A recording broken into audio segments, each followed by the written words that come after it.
Kabaya na shide ZNTV Britam Yakamachino Thomas Tom Pipare Dinichino Tim Piachinde Jawayaro General American Mashida General Zomi appreciate the Zomi Community of USA appreciate Bagadi Chini Guchino Tim Piachinda Pibare A Matim Piakimachino A ZIUSA correct Zomi Community of USA ye let's shit na town na sending na setong Low-term marginal public relationship and community affair marginal let's shit down turns on it up pillow. General a good load a place here goes Tim Jaya Chin Pibare, Patamason General Piopia Chimare. General Buffalo di Lubama, Lune Piopia, the lesser General Lumu, the Munit, the Mu Chizzy. A place the cool net, the Kupchis General. Guya she and Pagari at the Yaunet the Yau. Tishi Biro, General Liza Mushi, a team at Puja Biro General. A pit at Ijija and General the Yaunet the Yau Pupon Song Yamu. Now Biro a team at Pumu, Liza Mu. Now General Pupon Song Yamu, the General, a Chupima, Molo General, a Kuluba Malu, Pioja, Jim Chipare. Now General D, a place see Diado, UH Uti Chet the Shade the General D. ZIUS Egale General Uti Chet, UH Tonyan, Pachitara Chipare, Pramazo. Number 2, UH Nine General, the Kabaya Machine General Zomi, General, Pitchin Zomi, Pitchingo, Tumia Lumudi, Lumuno, Sildigo General, Sanjimbu, now a Nigerian hope when I go a pay up hands in that Zomi, the Pitchingo General promotion lobo the General Uti Biro General Zati to Zati man so the Zomi go General Bada Saga Apin Dolagon, you are the lady Apin Dolagon. Was Sassin Mu. Now Biro General tone on the lady go General. Beautiful beautiful woman Piensin with the General Ting I would the General the Zati to Zati Mazomi so the Zati to Zati Mandu General promotion low I would the Patamaso Uti Rapipare. Now, Dutia Uti Chetni General Garo,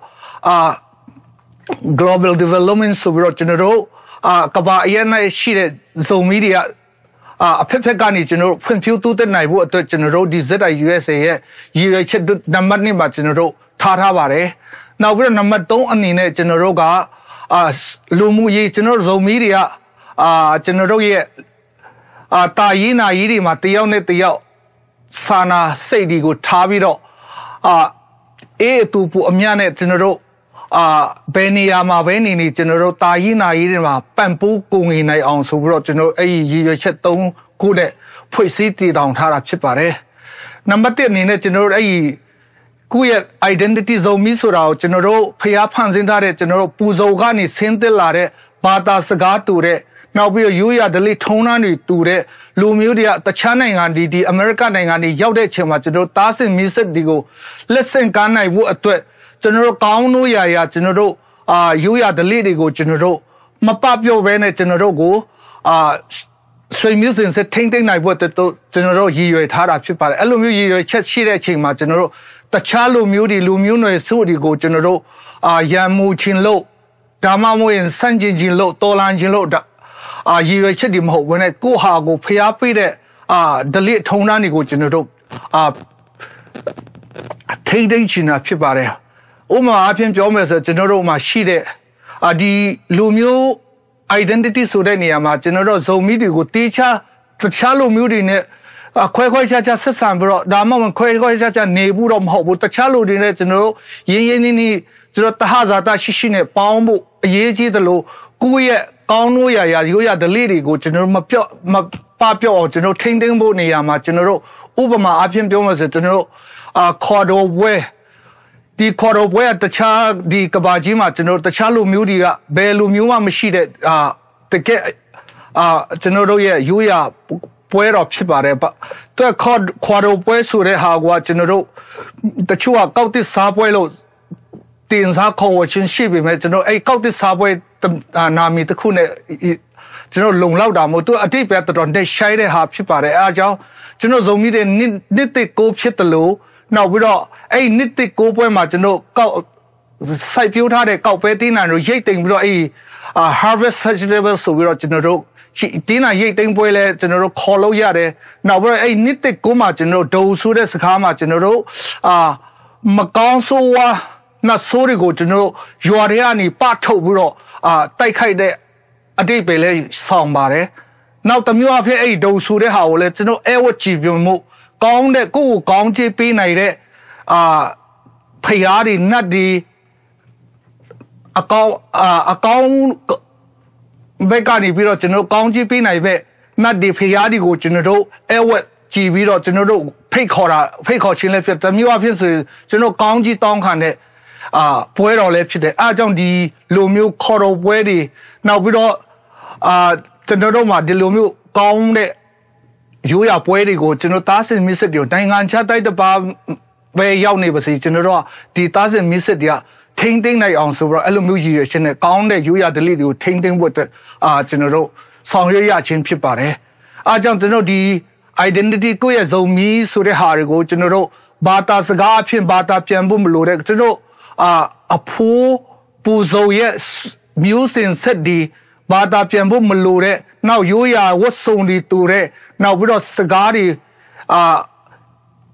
ကျွန်တော်ရိုးရာဓလေ့တွေတူတဲ့လူတွေကိုဒိုင်းကဒီပူဇော်ရဲ့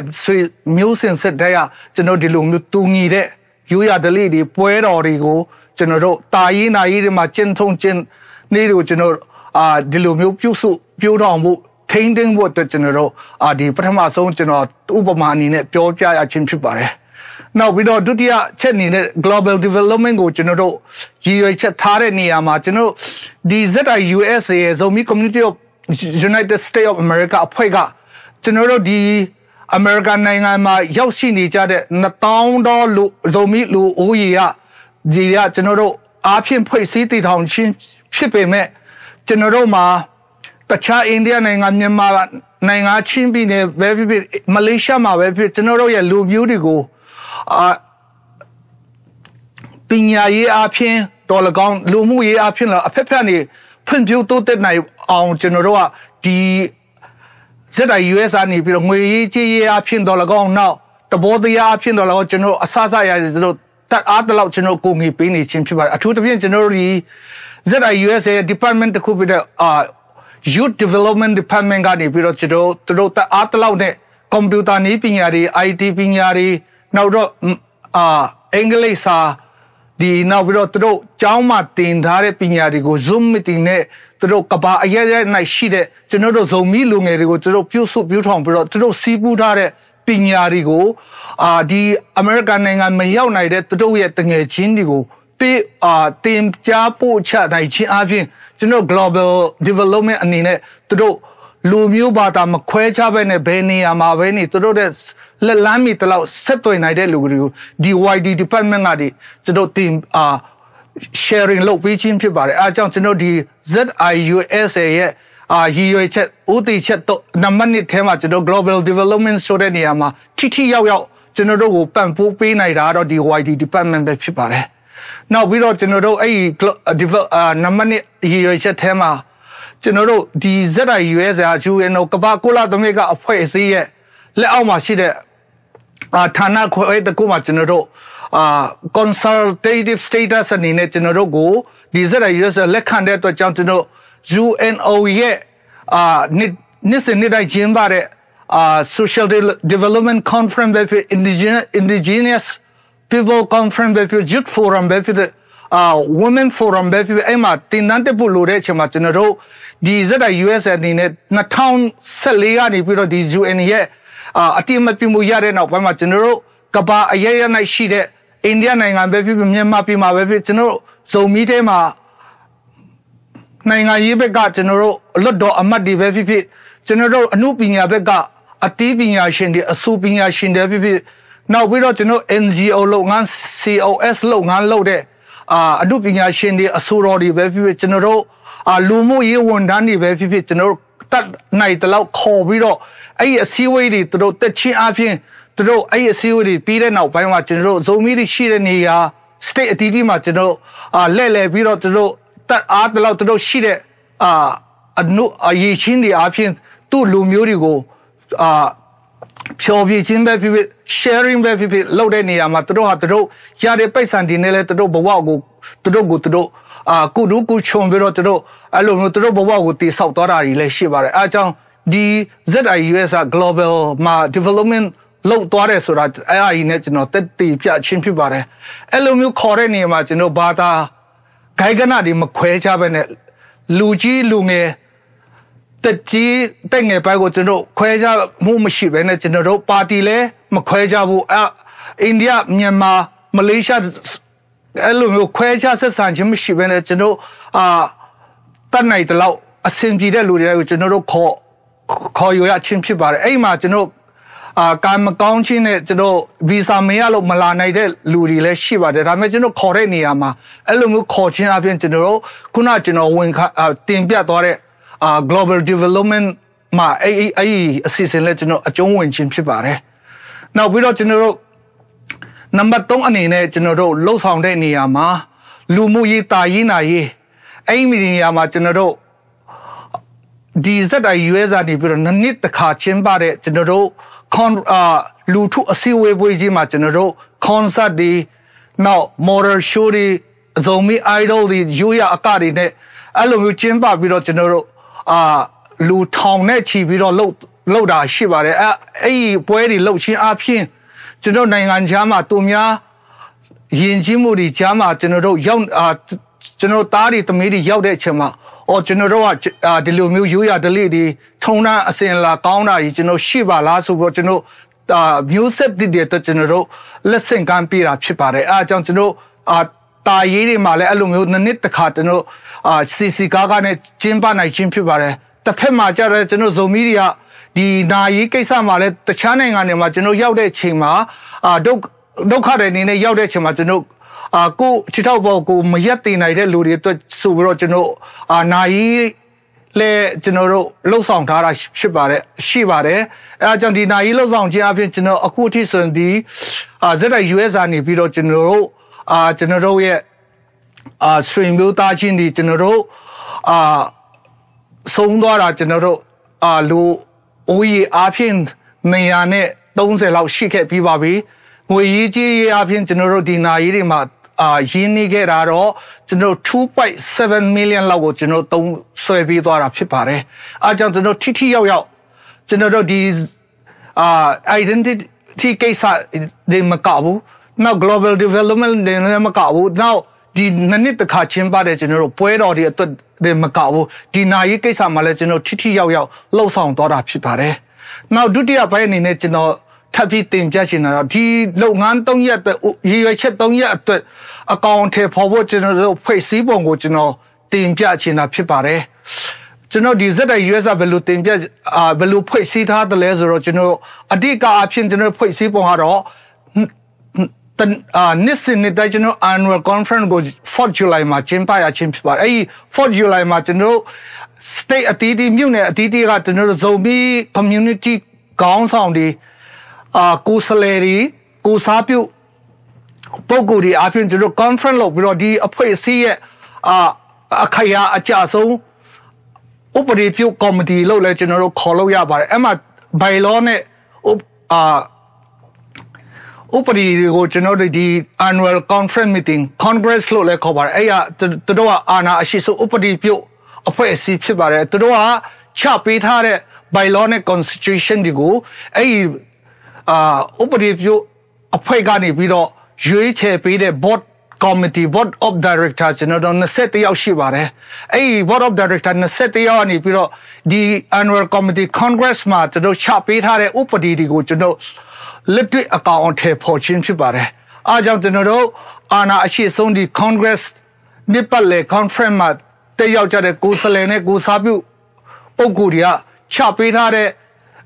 constitution နဲ့ bylaw တွေအတိုင်းကျွန်တော် policy တွေချပြီးတော့ဒီ board committee လက်တွေ့အကောင်အထည်ဖော်နေရခြင်းဖြစ်ပါတယ်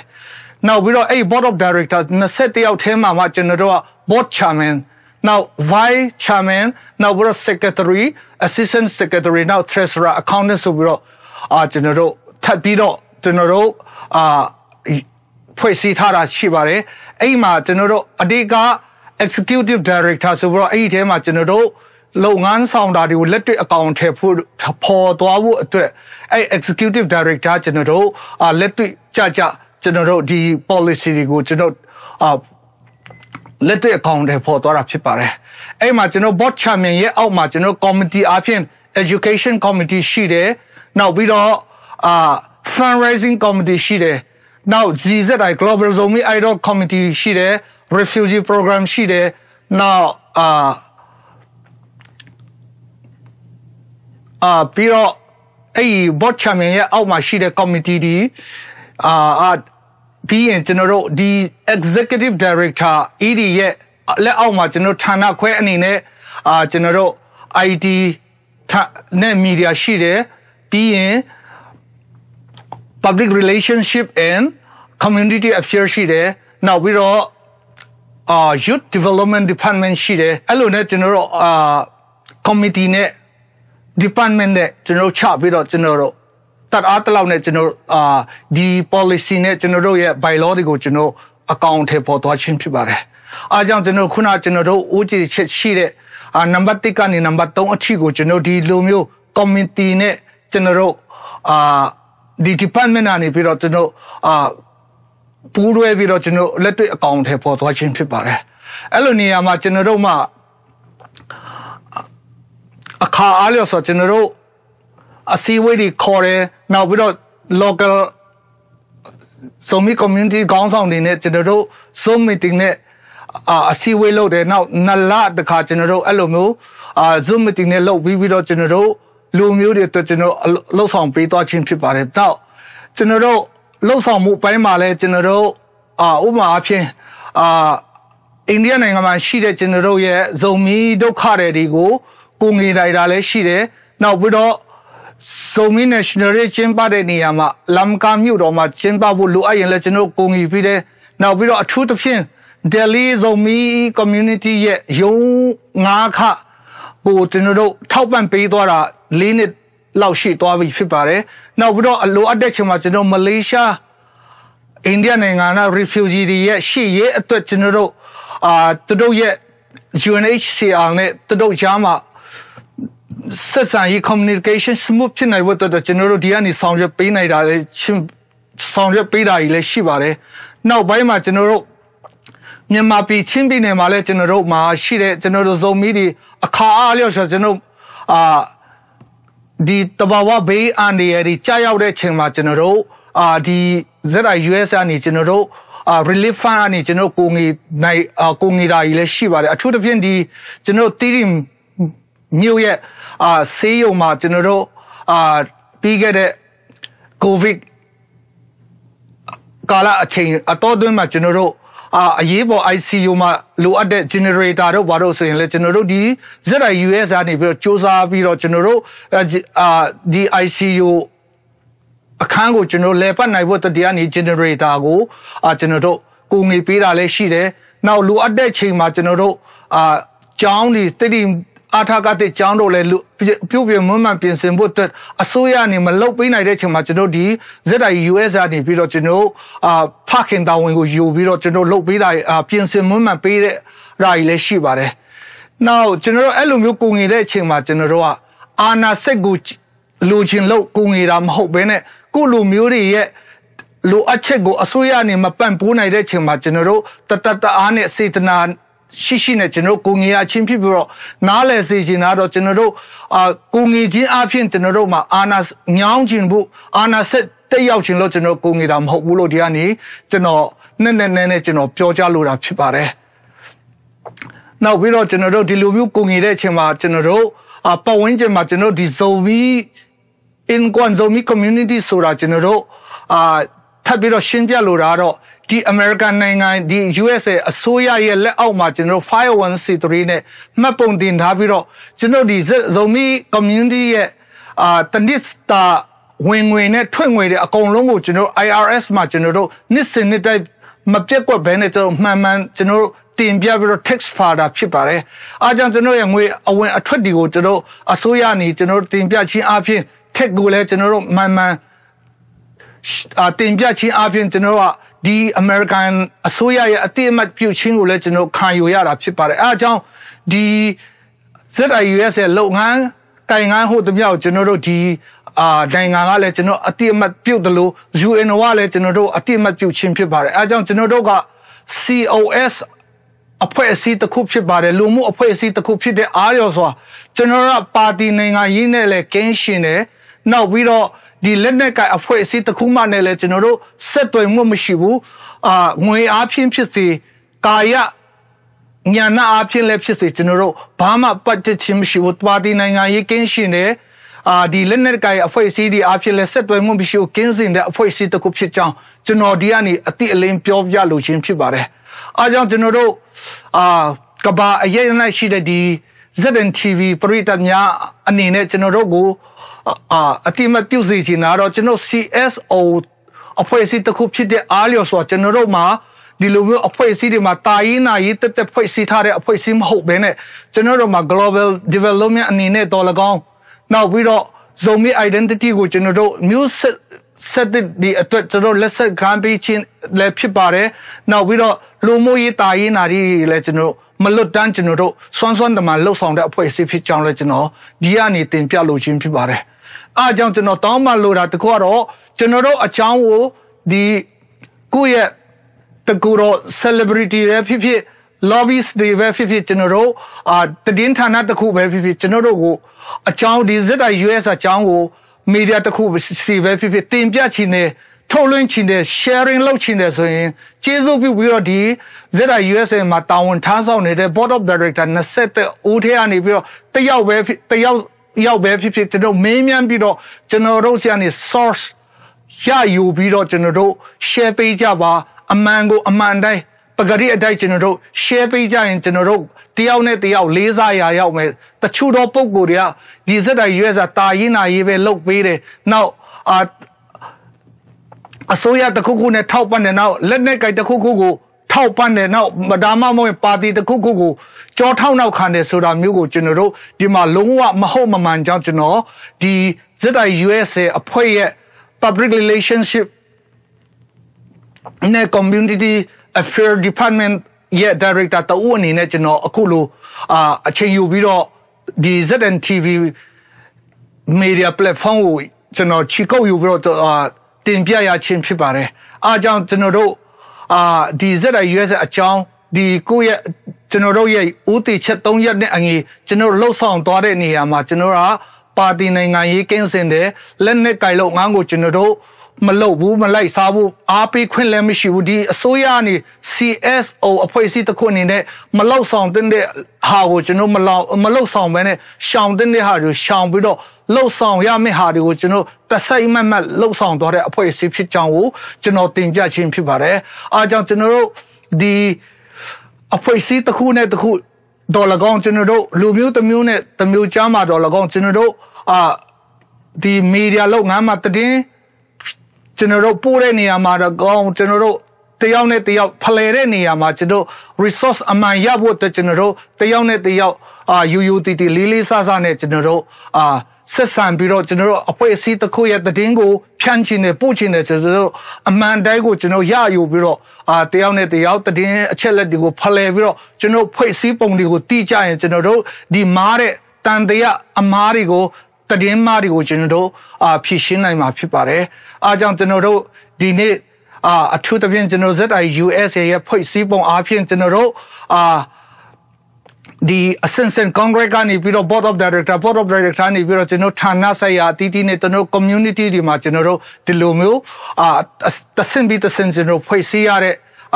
အဖွဲ့အစည်းတစ်ခုဖြစ်တယ်လို့လုပ်ငန်းဆောင်ရွက်တဲ့နေရာမှာလဲကျွန်တော်လူမျိုးဘာသာမခွဲခြားဘဲနဲ့တာရင်မှာတော်လကောင်းကျွန်တော်နာရင်မှာတော်လကောင်းကျွန်တော်တို့ဒီလူမျိုးရေးနောက်ပြီးတော့ development မှာတော့၎င်းကျွန်တော်တို့ခွဲခြားဆက်ဆံမှုမရှိဘဲနဲ့ကျွန်တော်တလို့ဆောင်လောက်သွားတာဖြစ်ပါတယ်ဒါပေမဲ့ကျွန်တော်အဖွဲ့အစည်းပဲဖြစ်လူပုဂ္ဂိုလ်ပဲဖြစ်ကျွန်တော်တို့ပြည့်စုံနိုင်တဲ့လူတွေနဲ့လူနဲ့အဖွဲ့အစည်းမရှိနိုင်တယ်လို့ကျွန်တော်အားနည်းချက်ဟာကွက်ဒီပြောကွက်ဒီတော့ကျွန်တော်ရှိမှာဖြစ်ပါတယ်ကျွန်တော်လူသားမို့လို့ကျွန်တော်မတတ်နိုင်တာဖြစ်ပါတယ်အထူးသဖြင့်ကျွန်တော်ဝန်ခံချင်တာတခုရှိပါတယ်ကျွန်တော်ဒီ relief fund အနေနဲ့ကျွန်တော်သူများကိုငွေတဲ့အချိန်မှာကျွန်တော်ကိုငွေတောင်းခံတဲ့အချိန်မှာကျွန်တော်ပုဂ္ဂိုလ်တဦးတယောက်ကိုမကြည့်ဘဲနဲ့ကျွန်တော်အဓိကအဖြစ်ကျွန်တော်အဖွဲ့အစည်းဖြစ်တယ်လို့လူအဖွဲ့အစည်းတယောက်နဲ့တယောက်ထက်ပိုတော့အများအတွက်ကျွန်တော်တို့ဒုက္ခရောက်တဲ့နေရာမှာအဲ့လိုမျိုးကြည့်ရတာဖြစ်ပါတယ်အားကြောင့်ကျွန်တော်တို့ငွေရေးကြေးရေးပိုင်းမှာလဲကျွန်တော်တို့မှာ general fund account ရှိတယ်နောက်ပြီးတော့ nayi account ရှိတယ်နောက်ပြီးတော့ relief fund account ရှိတယ်အဲ့ account 3ခုအပြင်ကျွန်တော်တို့ဒီအဖွဲ့အစည်းဟာလေပတ်နေတာဖြစ်ပါတယ်အားကြောင့်ဒီ accountant ဒီ treasurer လေးလည်းကျွန်တော်ဒီနိုင်ငံကပညာတတ်လူငယ်တွေကကျွန်တော်တို့ကြိုက်တွေ့ရတာဖြစ်ပါတယ်အားကြောင့်ကျွန်တော်တို့မှာတန်တရားရှိစရာမလိုဘူးကျွန်တော်တို့ရဲ့ငွေရေးကြီးရဲ့ပိုင်းဒေါ်လာကောင်အုပ်ချုပ်ရေးပိုင်းစီမံခန့်ခွဲရေးပိုင်းမှာကျွန်တော်ဒီ American နိုင်ငံအစိုးရရဲ့အစစ်စစ်လက်အောက်မှာကျွန်တော်တို့လှုပ်ရှားတဲ့ဖွဲ့စည်းထားတဲ့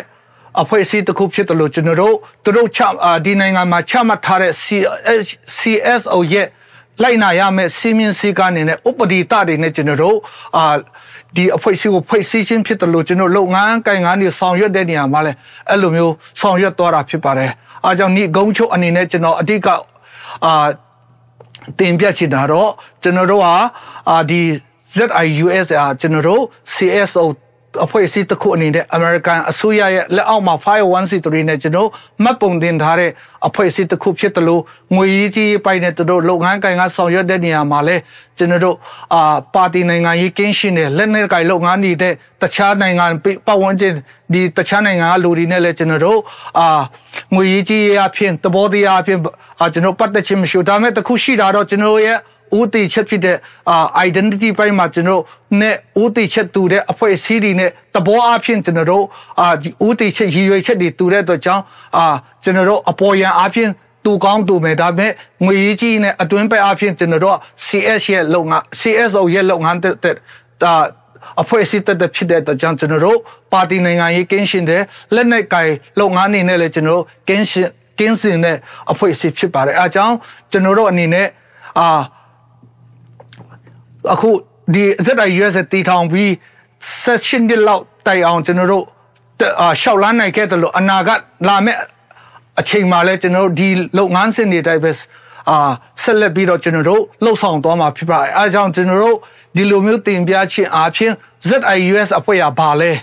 ZIUS အနာဂတ်မှာဘယ်လိုဆက်ရှောက်မလဲဆိုတာကျွန်တော်အခုလိုတင်ပြရခြင်းဖြစ်ပါတယ်တန်တရားကင်းရှင်းနဲ့ကျွန်တော်တို့အမှန်တရားကိုကျွန်တော်တို့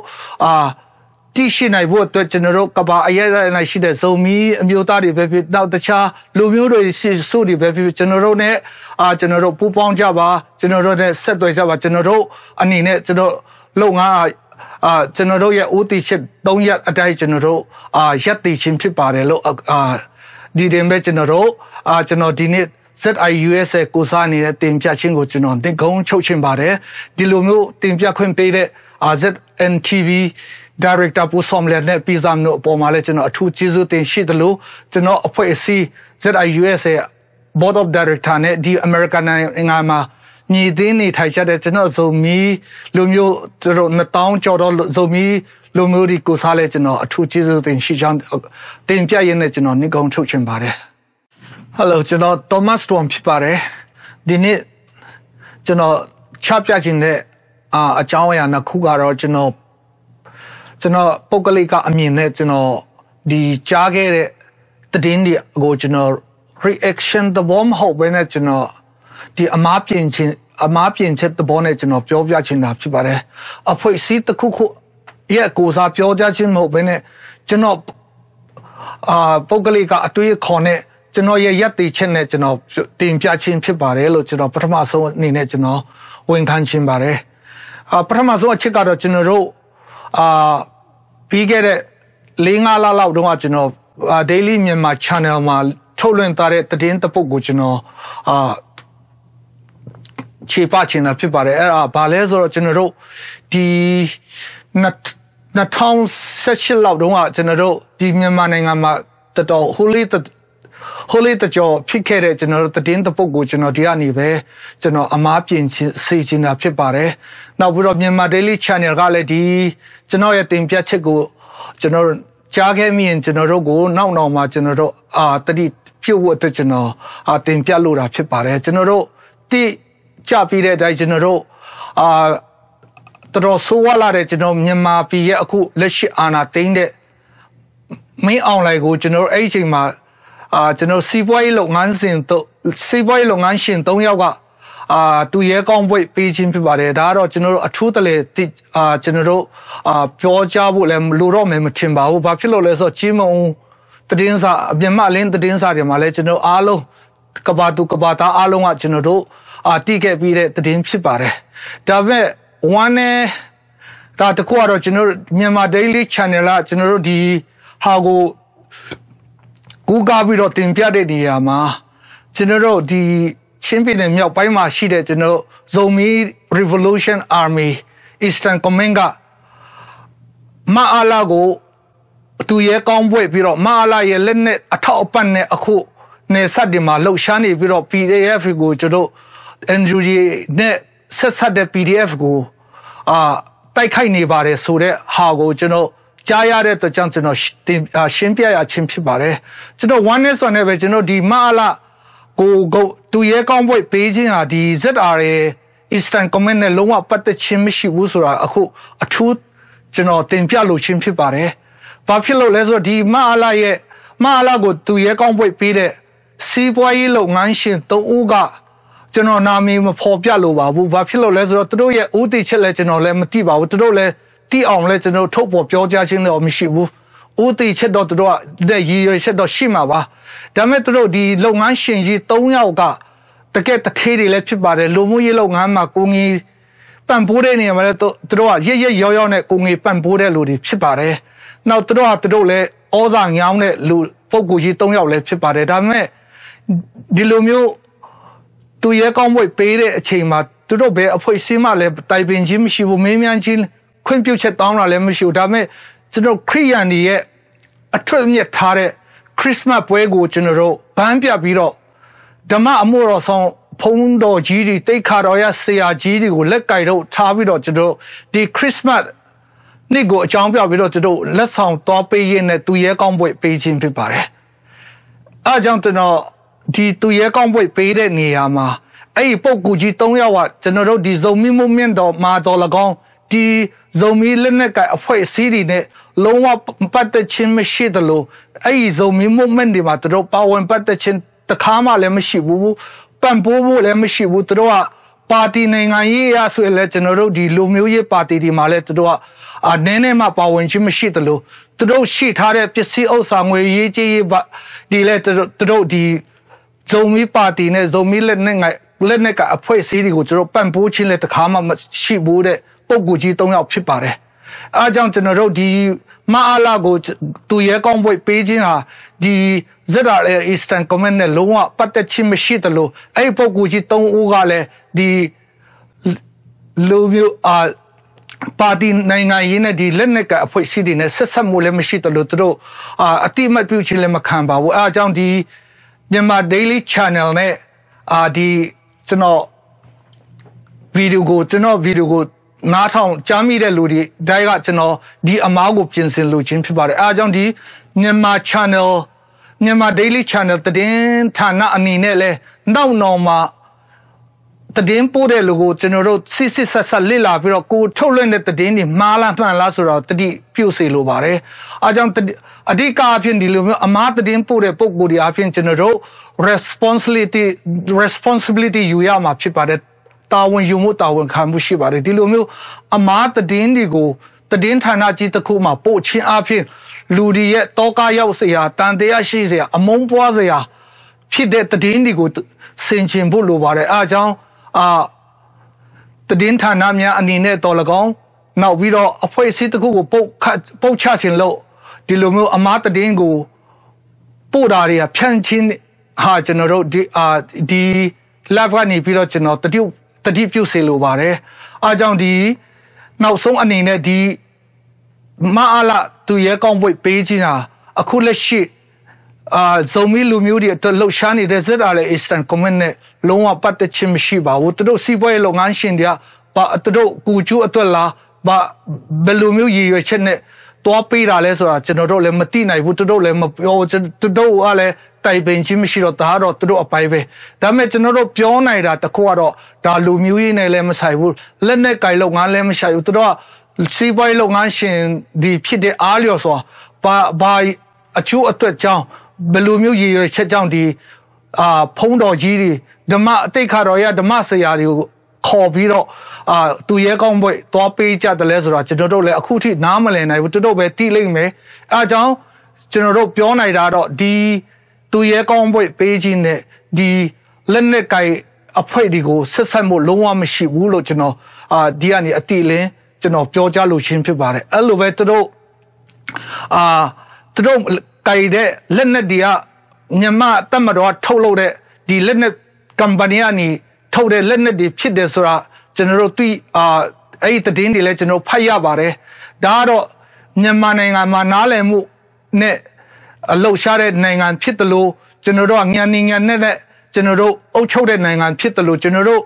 လက်နဲ့ကအဖွဲ့အစည်းရတော့ရရင်ရတယ်လို့ရတဲ့နေလားနဲ့တော်လာနိုင်ဖို့လက်နဲ့တွေကိုကျွန်တော်ရတဲ့နေလန်းကနေဝယ်ယူပြီးတော့ရောင်းဝယ်ဖောက်ကားတာဖြစ်ပါတယ်များတော့အဖြစ်တပ်ပြေးတွေဒီစစ်အုပ်ချုပ်ရေးကိုမခံနိုင်တဲ့စစ်သားတွေအဖြစ်တို့လက်လက်တွေကိုကျွန်တော်တို့မတူမဆိုပဲလက်နဲ့ကိုအဖွဲ့အစည်းမဆိုကျွန်တော်တို့ရယူရောင်းဝယ်ဖောက်ကားခြင်းဖြစ်ပါတယ်အဲအကြောင်းအဲ့ဒါကိုလည်းကျွန်တော်ထပ်ဆင့်ပြီးတော့ပြောကြလိုပါတယ်ဒါတော့ပထမချက်နောက်ပြီးတော့ဒုတိယအချက်အနေနဲ့ကျွန်တော်တင်ပြလိုတာတော့ကျွန်တော်ကပြီးခဲ့တဲ့ဒီနှစ်ဆန်းပိုင်းမှာကျွန်တော် ZUNO အနေပြီးတော့ထုတ်ပြန်တဲ့ statement မှာကျွန်တော်တို့တွန်းဆောင်မြို့နယ်မှာဘိန်းဆိုင်ပြူရတိတိတာကြီးများသွားတဲ့တခြားမြို့နယ်မြန်မာနိုင်ငံလုံးမှာကြည့်မယ်ဆိုရင်တွန်းဆောင်မြို့နယ်ရဲ့ဘိန်းဆိုင်ပြူကတဟုန်ထူးတိုးတက်လာတယ်ဆိုတဲ့ statement ထွက်လာတဲ့နောက်ပိုင်းမှာတော်တော်များများတော့မီဒီယာတွေမှာကျွန်တော်တို့ဇက်လာတဲ့ Eastern Comment ကနေပြီးတော့ဒီဘိန်းဆိုင်ခင်းတွေကိုလှုပ်ချင်းအပြင်သူတို့ရဲ့လက်နက်တွေကိုဝယ်ယူပြီးတော့သူတို့အင်အားကိုတိဆောက်နေတယ်ဆိုတာကျွန်တော်တို့ဖတ်ရပါတယ်ဒါလည်းကျွန်တော်ဒီလက်နက်ကိုင်ဆက်တာတဲ့ Eastern Comment ကနေကျွန်တော်ပြောကြားခြင်းမဟုတ်ဘဲနဲ့ကျွန်တော်တွန်းဆောင်ဇာတိဖွာတွန်းဆောင်စီဒေတာခံတယောက်အနေနဲ့ကျွန်တော်တင်ပြလိုပါတယ်ဒါတော့ကျွန်တော်ငယ်ကလေးတွန်းဆောင်မြို့နယ်မှာကျွန်တော်တို့ဒေတာဝမ်းစာဖိုလုံရေးအတွက်မဖိုလုံတဲ့အတွက်ကျွန်တော်တို့မှာတမုတ်တရားဝမ်းတော်အတွက်ကျွန်တော်တို့ဒီတခြားကောက်ပဲတိနာတွေကိုတခြားမြို့နယ်တွေလောက်မထွက်တဲ့အချိန်မှာကျွန်တော်တို့ဒီဘိန်းဆိုင်ပြူးရေးကိုကျွန်တော်တို့ငယ်ကလေးရှေးကလေးကကျွန်တော်တို့တနိုက်တစ်ပိုက်ဆိုင်ပြူးတဲ့ရွာတွေရှိပါတယ်ပြီးတော့ကျွန်တော်2003နဲ့2004လောက်ရောက်တဲ့ချိန်မှာကျွန်တော်တို့စစ်အစိုးရနေပြီးတော့အိန္ဒိယနိုင်ငံကမန္တပူကတဲ့မေတေတပုံဒီနဲ့ကျွန်တော်နားလည်မှုစာချွန်လွာလုပ်ပြီးတော့တွန်းဆောင်မြို့နယ်ဆက်တလျှောက်မှာပေါ်တင်ကြီးကျွန်တော်ဘိန်းကိုစိုက်ပြိုးပြီးတော့အဲ့ရနေကျွန်တော်ရတဲ့ဘိန်းစိမ့်တွေကိုကျွန်တော်မြန်မာနိုင်ငံအရှိပိုင်းဝနယ်တွေကိုပို့ပြီး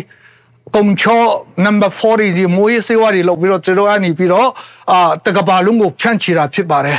အခုတည်းကျွန်တော်ဘယ်လန်ZR Eastern Comment ရုပ်တက်မဟုတ်ဘဲနဲ့အဲ့ချင်းပြည်နယ်မှာအချီချတဲ့လက်နက်ကအဖွဲ့အားလုံးကကျွန်တော်နာမည်အားဖြင့်လဲကျွန်တော်မဖော်ပြလိုပါဘူးအဲ့ဒီလက်နက်ကအဖွဲ့စည်းတဲ့ဘိန်းဆိုင်ပြိုးခြင်းကိုအခုထိမရှိတယ်လို့အထူးသဖြင့်ဒီZR Eastern Comment ကလည်းကျွန်တော်ဘိန်းဆိုင်ပြိုးခြင်းကိုမလုပ်တဲ့အပြင်ကျွန်တော်တို့စိုက်ပြိုးတဲ့တောင်တွေကိုကျွန်တော်တတ်နိုင်တဲ့လောက်ကျွန်တော်တို့တားမြစ်ခြင်းပညာပေးခြင်းဘက်ကိုကျွန်တော်လှုပ်ဆောင်နေတာဖြစ်ပါတယ်အားကြောင့်ကျွန်တော်အထူးသဖြင့်ဒီအာလတက်လာပြီးနောက်ပိုင်း2020ခုနှစ်နောက်ပိုင်းကျွန်တော်တို့မင်းမဲ့စရိတ်အုတ်ချုပ်ရေးပုံစံနဲ့ကျွန်တော်တို့ဒီအစိုးရတက်လာတဲ့အချိန်မှာကျွန်တော်တို့ပြုတ်ပေါ်အထီကိုဒီဘိန်းစိုက်ပြိုးရေးကိုပေါ်တင်ကျွန်တော်စိုက်ပြိုးလာတာတွေ့ပါတယ်အားကြောင့်ဒီစိုက်ပြိုးတာကိုကျွန်တော်တောင်သူတွေကပဲဒီစောက်ဒေတာဝမ်းစာဖူလုံမှုမရှိတဲ့ဟာလည်းဖြစ်တယ်နောက်အုတ်ချုပ်ရေးပိုင်းမှာလည်းအုတ်ချုပ်ရေးစနစ်ယူရင်းမှုကျွန်တော်တို့ဥပဒေစိုးမိုးမှုမရှိဘူးမရှိတာလည်းဖြစ်တယ်အားကြောင့်ကျွန်တော်တို့ဒီမြို့ပေါ်အထီပေါ်တင်ကျွန်တော်တို့စိုက်ပြိုးလာခြင်းဟာကျွန်တော်တို့ဒီစစ်အစိုးရတက်လာတဲ့နောက်ပိုင်းမှာဥပဒေစိုးမိုးရေးပိုင်းအားနည်းတဲ့အချိန်မှာကျွန်တော်တို့ပေါ်တင်စိုက်ပြိုးလာခြင်းဖြစ်ပါတယ်အားကြောင့်ဘယ်သူဘယ်ဝါဘယ်အဖွဲ့အစည်းကနေပြီးတော့ဒီဘိန်းတောင်သူဒီစီအခွန်ကောက်တယ်မကောက်ဘူးစက်ကြီးကောက်တယ်မကောက်ဘူးဆိုတာကျွန်တော်အနေနဲ့ကျွန်တော်ပုဂ္ဂလိကအပြင်နဲ့ကျွန်တော်ပြောလဲမပြောလို့ပါဘူးဒါပေမဲ့တေချာတာတော့ဒီတွန်းဆောင်မြို့နယ်တဝိုက်မှာဘင်းဆိုင်ပြူးခြင်းဟာရှိကြရကျွန်တော်တို့တနိုင်တပိုင်ဆိုင်ပြူးပြီးတော့ နောက်ပြီးတော့2003-2004နောက်ပိုင်းမှာမဏိပူမိတ်ကတဲ့တပုံဒီနဲ့စစ်အစိုးရနားလည်မှုစာချုပ်လာလုပ်ပြီးတော့ကျွန်တော်တို့ပေါ်တင်နဲ့စိုက်ပျိုးလာတာဖြစ်ပါတယ်နောက်ပြီးပို့ဆိုတာဒီစစ်အစိုးရတက်လာပြီးတဲ့နောက်ပိုင်းမှာဥပဒေစိုးမိုးမှုတရားဥပဒေစိုးမိုးမှုအားနည်းနေတာကိုအခွင့်ကောင်းယူပြီးတော့တောင်သူတွေကလွတ်လွတ်လပ်လပ်ကျွန်တော်တို့ပေါ်တင်ချင်းမြို့ပေါ်အထိကျွန်တော်တို့စိုက်ပျိုးခြင်းဖြစ်ပါတယ်အားကြောင့်ကျွန်တော်တို့အနေနဲ့ဒီတန်တရားနဲ့လွယ်မဆွဲချင်းဟာကျွန်တော်တို့ဒီမာယွန်းနဲ့တည်နေတာဖြစ်မာယွန်းနဲ့ဆွဲချင်းနေတာဖြစ်တယ်တကယ်မှာတွန်းစာမြို့နယ်မှာအခြေစိုက်တဲ့ဘယ်လက်နဲ့ကအဖွဲ့အစည်းမဆိုကျွန်တော်အခုထက်ထိဘင်းဆိုင်ပြူချင်းကိုအားကိုးပြီးတော့အမိတဟဲပြူပြီးတော့ကျွန်တော်အင်အားတည်ဆောက်တာမရှိပါဘူးသူတို့မှာအခွန်ကောက်တယ်မကောက်ဘူးဆိုတာကျွန်တော်မပြောလို့ပါဘူးအဲအကြောင်းကျွန်တော်ဒီတွန်းစာမြို့နယ်ဒေတာခန်တယောက်တွန်းစာမြို့နယ်ဇာတိဖွားတယောက်အနေနဲ့ကျွန်တော်ပုဂ္ဂလိကအမြင်နဲ့ပြောမယ်ဆိုရင်ဒီတွန်းစာမြို့နယ်မှာဘင်းဆိုင်ပြူချင်းတိုးတက်ခြင်းဟာကျွန်တော်တို့ဒီလက်နဲ့ကိုက်တွေဥဆောင်ပြီးတော့သူတို့စိုက်ပြူချင်းမဟုတ်ဘဲနဲ့ဒီတက်ခန်တရားပဲသူတို့အခက်ခဲတဲ့ရှေးကလေးကနေကျွန်တော်စိုက်ပျိုးလာတာဖြစ်တယ်လို့နိုင်ငံရေးအခြေအနေကြောင့်မိတ်တီတွေရဲ့အလုတ်သမားဘဝနဲ့စိုက်ပျိုးနေတာကနေပြီးတော့အခုအာဏာသိမ်းတဲ့အချိန်မှာတရားဥပဒေအဖြစ်စိုးမိုးမှုမရှိတော့တဲ့အချိန်မှာကျွန်တော်တို့သူတို့ကရဲတွေစစ်သားတွေပဲဖြစ်သူတို့နားလည်မှုပြီးတော့ဆက်ချပြီးတော့အခွန်တွေပြီးတော့သူတို့ပေါ်တင်စိုက်ပျိုးတာဖြစ်တဲ့အကြောင်းဒီကနေအတိအလင်းပြောကြပါလို့ပါတယ်အားကြောင့်ဒီကျွန်တော်အခုလိုတင်ပြခြင်းတွေအမားဒီတန်တရားတွေကိုကင်းပြီးတော့အမှန်ဘဝမှာရောက်ပြီးတယောက်နဲ့တယောက်နားလည်မှုကင်းနဲ့တန်တရားကင်းနဲ့ကျွန်တော်တို့သတင်းမီဒီယာတွေအနေနဲ့လည်းကျွန်တော်တို့ပြစ်စစ်လက်ခတ်သတင်းတွေမထုတ်လွှင့်ပဲနဲ့ကျွန်တော်မှန်ကန်တဲ့ source တွေကိုရယူပြီးတော့ကျွန်တော်မှန်ကန်တဲ့တပေါ်ထားတဲ့မှန်ကန်တဲ့အမြင်တွေနဲ့ကျွန်တော်တို့ကိုမီဒီယာလုပ်ငန်းတွေကိုဆက်လက်ပြီးလှုပ်ဆောင်သွားဖို့ဒီအချက်တွေနဲ့ကျွန်တော်တင်ပြရခြင်းဖြစ်ပါတယ်အားလုံးကိုကျေးဇူးတင်ပါတယ်